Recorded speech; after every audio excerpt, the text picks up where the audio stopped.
Hey, what's up, guys? We are recording this fresh off the Elimination Chamber, and if you're wondering who the middleman is, it is Max. Now, Max is Drew's best friend. It's my dog. Also a friend of mine. I've met him through Drew. Get Funko'd, man. He's a big WWE fan, so we decided just to start making some WWE content together. So if you guys have noticed on TikTok and social media, we have WWE clips that we post there, but we're going to start doing longer form content to also post on the main channel as well. So Max, have the floor. This is your introduction. Yo, thanks for having me on, guys. I mean, we've always been talking about this for a while now. We've been talking about WWE together for so long in our chats, everything. It's fun to finally put this all together. Shout out to Sky. Shout out to Skyler, all geeks. He's been telling us for years, lock in on WWE content. He's been saying the three of us should have been locked in.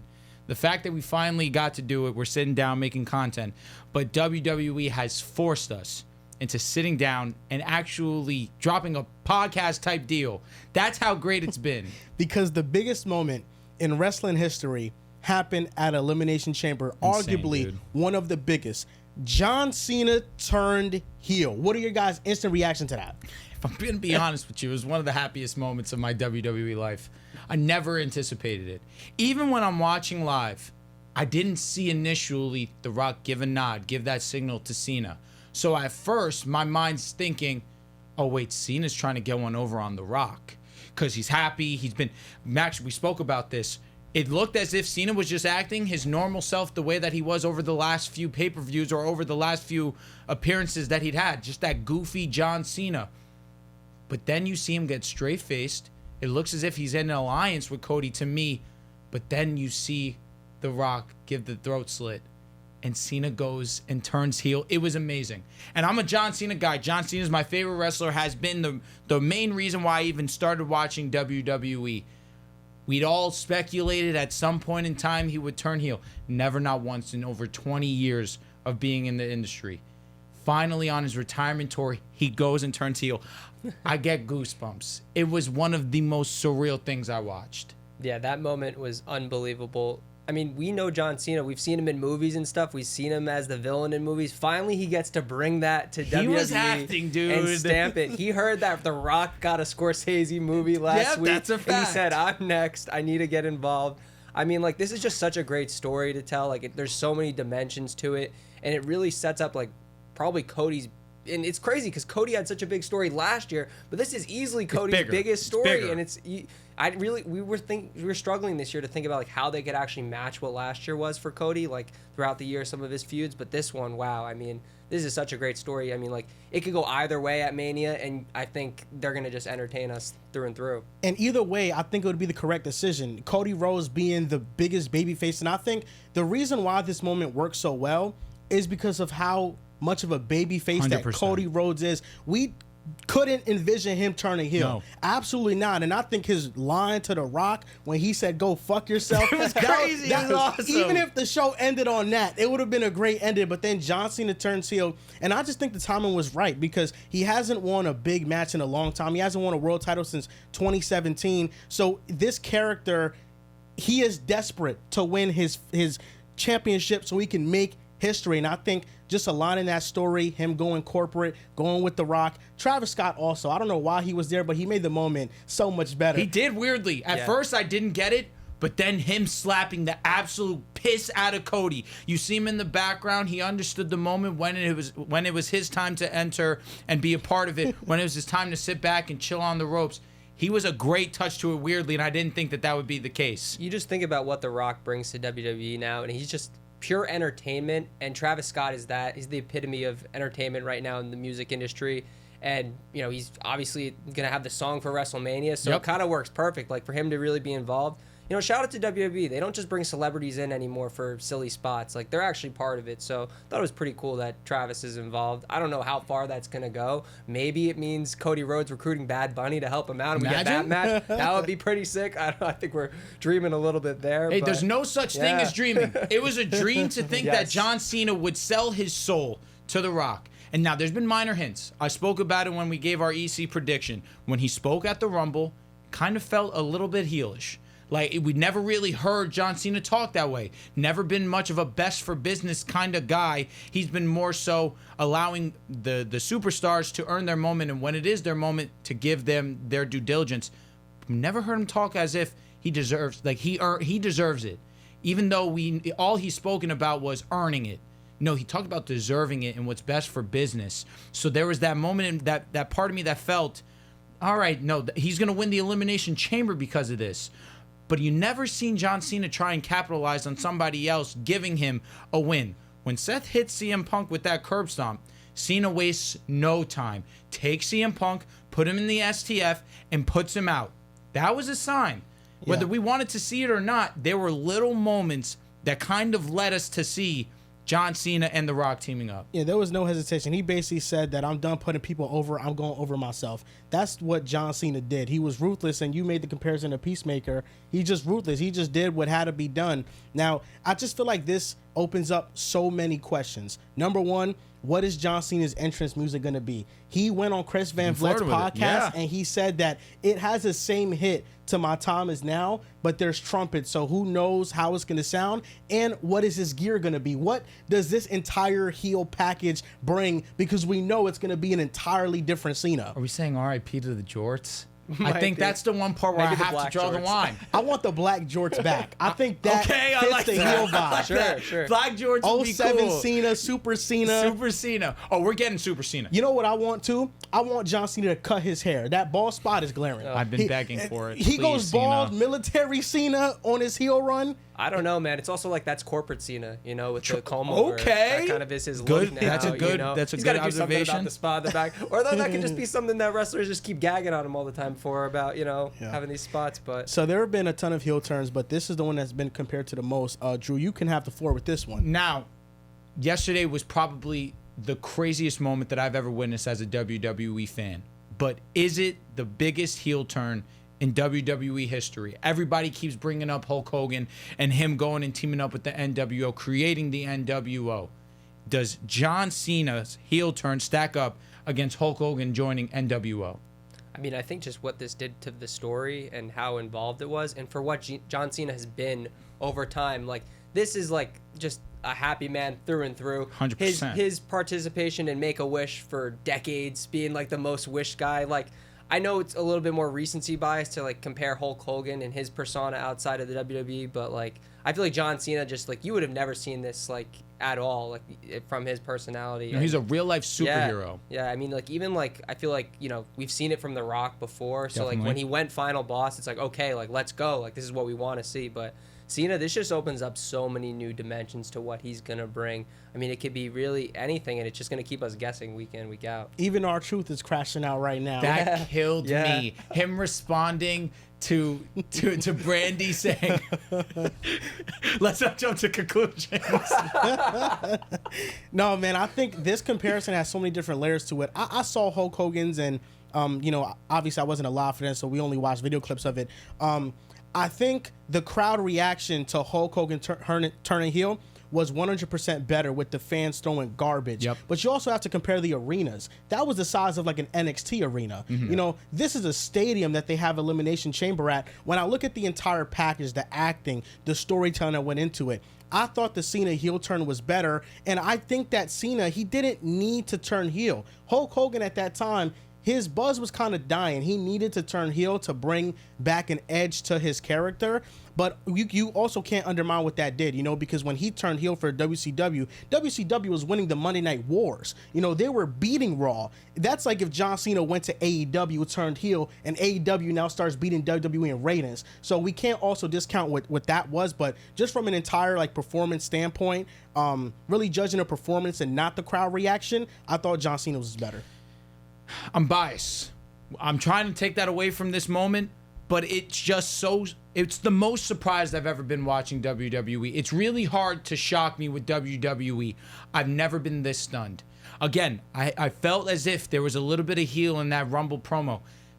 I never in my right mind would have guessed that he would have sold his soul to The Rock. This is sorry. No, This is it's just all right. I was just gonna say like this whole thing in general like has gotten me so much more excited about John Cena's retirement tour. 100%. It was like, how are we really going to get behind this guy with what he was before? And you talked about it, Joel. He was just so casual, coming in and having these big matches here and there, just saying, I'm going to participate in the Royal Rumble, EC. Now it's like totally definitive. Okay, this guy's got a bag behind him. Like, he's got help. Maybe Rock builds a little bit of a faction here too now. So there's a lot to say. With Hogan coming in, and obviously he runs into the ring. The hype behind it too, behind the scenes, they didn't even know if Hogan was going to join NWO. End of the day, in his contract, he had it written that he had final say whatever his character did. So coming into the match, it's just a 2-on-3 handicap, and obviously Nash and Razor are kind of getting their ass beat, and they're waiting. Who's this third wrestler? So then Hulk comes into the ring. You think he's going to defend ECW. He's looking at the two of them. He turns around and drops the leg drop, and the crowd just goes berserk. They don't know what they're seeing because Hulk had never been that guy. This was an American hero at the time. Let's specify, at the time. And it was one of the craziest, most shocking moments and entertaining in that moment. You can't undermine that, especially like you mentioned, everything that resulted afterward. But for a straight moment, you go 22 years of John Cena being the perfect babyface, never altering who he was, never trying to change for anyone. He stayed himself. You mentioned the Make-A-Wish. You mentioned what he means to all these young kids. Now the adults. Me, I'm a grown man. All I've known my entire life is the superhero John Cena. For him to go and realize, it's the perfect time. You mentioned it. Cody Rhodes is the most over WWE star they've had since John Cena. You finally have a new face that you can transition to for the remainder of their career, which is why we didn't see Cody Rhodes changing. It makes so much sense right now in this moment for John Cena to completely do the 180, really push Cody to that top of being the true face, but now give the fans what they've been dying for all the years that Cena has been in the business, wondering when's it going to happen, when's it going to happen. But again, like you mentioned, it makes so much sense. He hasn't been around. We've been wondering. You go and you give us your appearance on the first episode of Raw on Netflix, and we don't see you for a ton of shows until you make your appearance at the Rumble, until you come back at the Elimination Chamber. But now it makes sense. He's gone corporate. It's like Roman, when we were angry at him for not making his appearances on SmackDown like he was weekly. But again, do you want Seth Rollins money? Or do you want Tribal Chief money? Or do you want John Cena money? Nah, yeah, it set up so many things. And Elimination Chamber as a whole was a great pay-per-view. Now, Max, how many matches do you think Elimination Chamber set up for WrestleMania? Well, I mean, we could, just looking at the chamber matches, I think we're going to say, like, the men's chamber probably sets up a few more matches. I agree. Than the women's. I feel like the women's kind of lacked a little bit sometimes in the stories of things, but it did set up some matches. So we'll start with the women's there. So Naomi and Jade, of course, that seems like the lock, especially after Bianca won. As the moment happened, I'm like, okay, it seems like Bianca Jade is definitely going to happen, or even and Naomi's just going to be on the shelf. Yep. For Mania. But it's good to see that like they're just going all in on Naomi Jade, so that'll be a good match. And yeah, of course, Bianca and Rhea. Like, that is generational. That match is going to feed families. The only worries I do have about it are, like, how do you set up a great story for this? Like, is it one of them turning on each other? Because I feel like, they're both just, like, top of the company baby faces right now. I would lean a little bit more towards Rhea having it with the fans. So, like, maybe you keep her on this, on this side of being a baby face. Maybe you can turn Bianca, or maybe you just set it up as, like, this is just a match between the top two titans in the business, like, and they can just go at it and just have a banger match. Can I say, though, you can't rule out Io Sky. Before Elimination Chamber, I would have given Io Sky almost no chance to win. Was talking with some of my wrestling buddies, and we all acknowledged it. It was like 95% Rhea would win on Elimination, that Monday Night Raw after EC, and 5% that Io would go. But now, understanding that there's a whole new direction, I thought Liv would win. I thought that Liv was going to be the EC champion, and they were going to be a one-on-one Liv versus Rhea. But now that you have Bianca, you have a whole storyline that now you can build. Io Sky on Monday Night Raw now, it becomes interesting. What's going to happen? Is somebody going to interfere with that? Are we going to now have a triple threat at WrestleMania? That wouldn't surprise me because of how new this story that they're building with Rhea is. We question what's going on with that championship. Who's going to be the woman that goes and really competes against her that would really gain the attention and entertain the fans? We've been waiting, but now we have a little bit new direction. So this fight on Monday definitely is going to be one that we're all focused in on. But man, Bianca versus Rhea, it's going to be a great match. Yeah. But we're going to talk about it a little bit later. I don't think that it was the right decision. The only way Io gets worked into the match, she got to win the title before it happens. Like, that's the only way that she could get worked into the match. But so far, we have Bianca versus Rhea, Jade versus Naomi. What are the other matches that EC set up?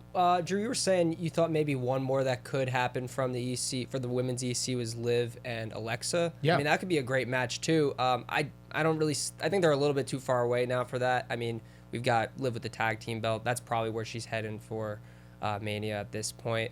But through the rest of the night, I think we could say obviously the next real match, because we're just gonna skip over Tiffy and Trish. That match. Unfortunately, that was just for the show. Yeah, that was brutal. It wasn't a great match. It wasn't a great match. Whenever at a all. match is the second match on the card, it's kind of like a watch away. You're kind of cooking. Yeah, but that third match on the card. Yeah, that was great. Lord have mercy. So with the women's, we set that up, and now with the men's, CM Punk versus Seth Rollins, because Seth Rollins turned on CM Punk. He curb stomped him, and that's what led to John Cena winning. We have John Cena versus Cody Rhodes, Of course. obviously Locked. And then Randy Orton came back and confronted Kevin Owens, so that's another match. So it set up 5 to 6 matches. See, but you can't even forget Damian Priest and Drew McIntyre, the two that got each other eliminated in the EC last night. But I think Randy coming back and going up against KO, it's a bummer for Sami Zayn because you don't know his future for WrestleMania. But we've been waiting on Randy Orton to come back. And it was kind of a bummer that we get to see Sammy and KO absolutely kill each other in the ring. But the second that we get to see a Randy Orton punt, no, WWE has to go in and jump in to stop it. Because they're going to put Kevin Owens on the shelf for a year with that punt when it finally happens. That's fair. Because you got to think about the power bomb or whatever the movie's been doing lately that's been hurting everyone. The pile driver. Yeah, the pile driver. Yes, exactly. So that's been putting people out. What we call it? Cody Rhodes was a week, but everyone else has been a couple months, But Randy Orton's is kick, the Legend Killer. It's gonna have Kevin Owens. He's having a nice vacation after the WrestleMania. That's the match. truth. So you thought that Liv Morgan losing was the wrong decision, and Bianca winning was the wrong decision. Now, usually I'm not hard-headed to things like this with WWE. I really promote being surprised. And Bianca winning wasn't too much of a surprise. But when Liv won the tag team champions, people were in my ear saying, oh, now that she has the title, she's not going to win the Elimination Chamber. And I tried to ignore that and still believe that Liv deserved to not only have the tag team title, but also fight in the main event for the women's title versus Rhea Ripley. And I get it. People are tired of Rhea versus Liv. But there's been no woman in that division that has worked as hard as Liv Morgan has and has been as over as Liv Morgan has for this past calendar year. Who was the MVP of the Women's Elimination Chamber? It was Liv Morgan. It was Liv Morgan. Absolutely. Liv Morgan had an awesome Elimination Chamber performance. She took so many spots. You saw the braid hit that Bianca hit her with that left marks on her back. So she definitely had a great performance. And there was multiple times where she was escaping the KOD. She was escaping the finish. There was a time there where you thought, okay, she hit her with the code breaker. She's about to go for the Oblivion, and then Bianca counters it. So there was definitely suspense there. I just feel like the Rhea versus Liv storyline has been dragged out too much. I get and Liv, with all due respect, is just not a serviceable opponent against Rhea because the only way she's going to win that match is by cheating, is by an interference. With Bianca, Bianca can win that match clean. That's the EST. That's the difference where I feel like with Liv, the only way she's beating Rhea is if Dom comes and helps her out with a chair, hits Rhea with a cheap shot or something like that.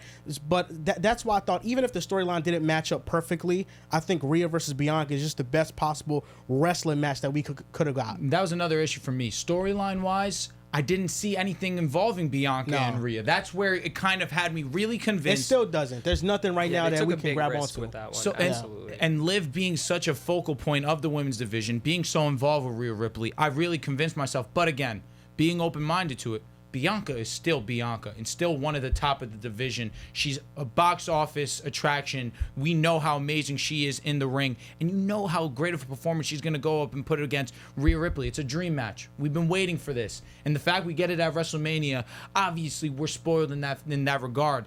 But again, I don't think that storyline's built up yet, and I think that we have a long way to go with their storyline to WrestleMania. So I think we did a good job recapping Elimination Chamber. Any final thoughts from you, gentlemen? It was one of the best nights I had watching WWE, arguably the best night. My GOAT won the Elimination Chamber. I was hype about that. I was excited to see Cody Rhodes and him link up. I watched The Rock walk in.